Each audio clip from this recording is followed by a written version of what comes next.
Hello everyone, I am Yashaswini. As a part of our SUR activity, today I will be talking about organic farming. It's a natural method of cultivation that avoids chemical fertilizers and focuses on eco-friendly practices. Let's see how organic farming helps in keeping our environment clean and healthy lives. I am here in the field and this is a sentinel flower as the crop owner told, and this is bought from Raikota from Tamil Nadu. This is not a chrysanthemum but belongs to the category of chrysanthemum.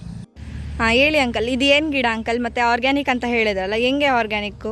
ಇದು ಬಂದು ಸೆಂಟಲ್ ಅಂತೇಳಿ ಗಿಡ ಇದು. ಇದು ರಾಯಕೋಟನಿಂಕ ತಂದು ಇಲ್ಲಿ ನಾಟಿ ಮಾಡಿದ್ದೀವಿ.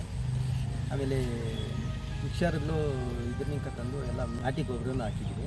ನಾಟಿ ಗೊಬ್ಬರ ಹಾಕಿದ ಮೇಲೆ ಇದು 90 ದಿನಕ್ಕೆ ಶಾಂಪಲ್ ಆಗ್ತದೆ. ಈಗ ಒಂದೂವರೆ ತಿಂಗಳಾಗೈತಿ ಈಗ ನಾಟಿ ಮಾಡಿ. 90 ದಿನಕ್ಕೆ 90-95 ದಿನಕ್ಕೆ ಶಾಂಪಲ್ ಆಗ್ತದೆ. ಇದು ಬಂದು ಸೆಂಟಲ್ ಅಂತೇಳಿ. ಮತ್ತು ಆ ಬಲ್ಬ್ ಹಾಕಿದ್ದೀರಲ್ಲ ಹಿಂದೆ, ಏನಕ್ಕೆ ಅಂಕಲ್ ಅದು? ನಾವು ಬಲ್ಬ್ ಏನನ್ನು ಹಾಕಿಲ್ಲ ಅಂದಿದ್ರೆ 1.5 ತಿಂಗಳಕ್ಕೆ ಮೊಗ್ಗು ಹೊಡೆದ್ಬಿಟ್ಟು ಶಾಂಪಲ್ ಆಗೋದು, ಗಿಡ ಆತಾರಲ್ಲ. ಇದು ಗಿಡ ಆಗ್ತದೆ. ಈಗ ಗಿಡ ಆಗೋದಕ್ಕೆ ನಾವು ಇದು ಮಾಡಿದ್ದೀವಿ. ಇನ್ನು ಎಕ್ಸ್ಟ್ರಾ ಇನ್ನು 1.5 ತಿಂಗಳು ತಗೊಳ್ತದೆ ಹೂವು ಬರೋಕ್ಕೆ.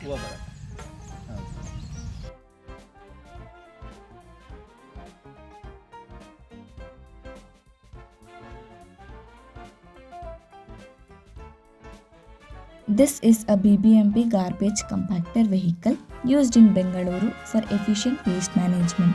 The collected waste is compressed inside the vehicle to reduce the volume and prevent the spillage. This helps in safer transportation of waste to processing and the disposal centers. Such systems play an important role in keeping the city clean and promoting responsible waste management.